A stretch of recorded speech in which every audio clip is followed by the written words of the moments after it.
We believe that a leadership shift that many investors have been hoping and praying for is at least a few years away.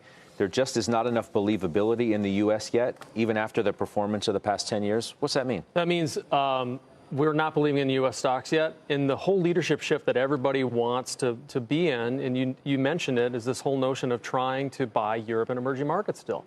You know, we've been on record by saying we believe Europe is the next Japan, and emerging markets still has some serious fundamental issues. Being that those two areas are linked together because they are each other's best trading partners, we think it's at least 2 or 3 more years before you can see any kind of strong fundamentals there. So therefore, believe in the U.S.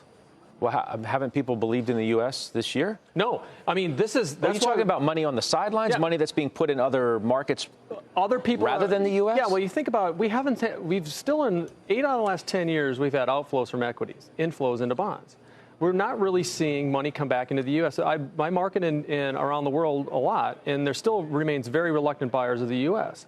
And they'll buy it when they feel like they absolutely feel the absolute amount of pain in their Europe trade, but they still try to bottom tick Europe and in emerging markets. I don't think the foreign flows have come back to the U.S. yet. Hasn't even started yet. So this still remains the most hated bull market in history. That's part of the fuel you're talking about, yes, I suppose, for why you think the bull market has so much room to go? Absolutely. I mean, just in terms of the last, if you take a look at the 20 bull markets since 1940, this current bull market ranks 3rd to the lowest in terms of compound annual growth rate. We talk about this as being, depending on when you measure it, the longest bull market in history. Bull markets don't die of old age. They die of fundamental reasons. And we just don't see the fundamental impact of the market changing in 2020. Yeah.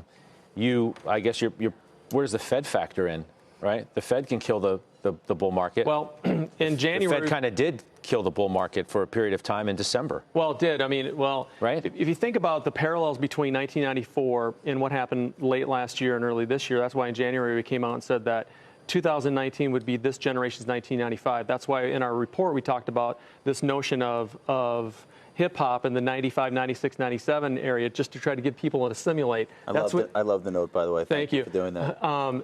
This is the notorious bull market, just like the notorious BIG.